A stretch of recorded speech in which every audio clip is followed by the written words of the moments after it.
হবে toss. Dhaka batting তাই দুজন ঘুরতেছি, দুইজনে 300-350 টাকা চাইতেছে। তাই হ্যাঁ। না, আমাদের এই যে মোটরসাইকেল ছিল বুঝছেন, এর মধ্যে লোক আর দুজন চলে গেছে।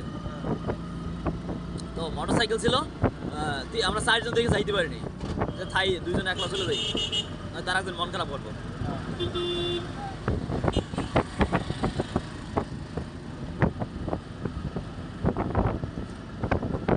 মিনিট লাগবে যাইতে। এ ভাই কয় মিনিট লাগবে যাইতে? 45 মিনিট।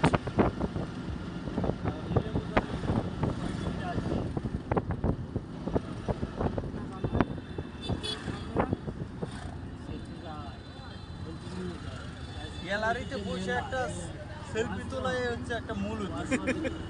খেলা কি দেখলাম, খেলা তো আমি জানি, স্টেডিয়ামের চাইতে হচ্ছে ফোনে দেখাটা অনেক ক্লিয়ার। অনেক মজার। হ্যাঁ কারণ হচ্ছে যে এখানে বলটা কেমনে জুম করবে, ওখানেও ই থাকে, বাট ওটা ওইরকম না।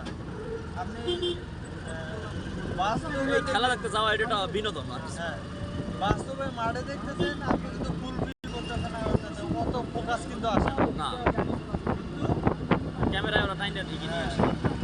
এখানে আমরা যখন টিভিতে দেখি বা মোবাইলে দেখি, তখন ওইটা জুম করে ওরা একটা বল কেমনি হ্যাঁ। হিট করছে, কেমনি ই করতেছে, লাগে হচ্ছে অন্যরকম মজা। এই সবাই একসাথে হই উল্লার মজ মাস্তি করার জন্য একটা গ্যালারি, আর খেলা যেটা উপভোগ করার জন্য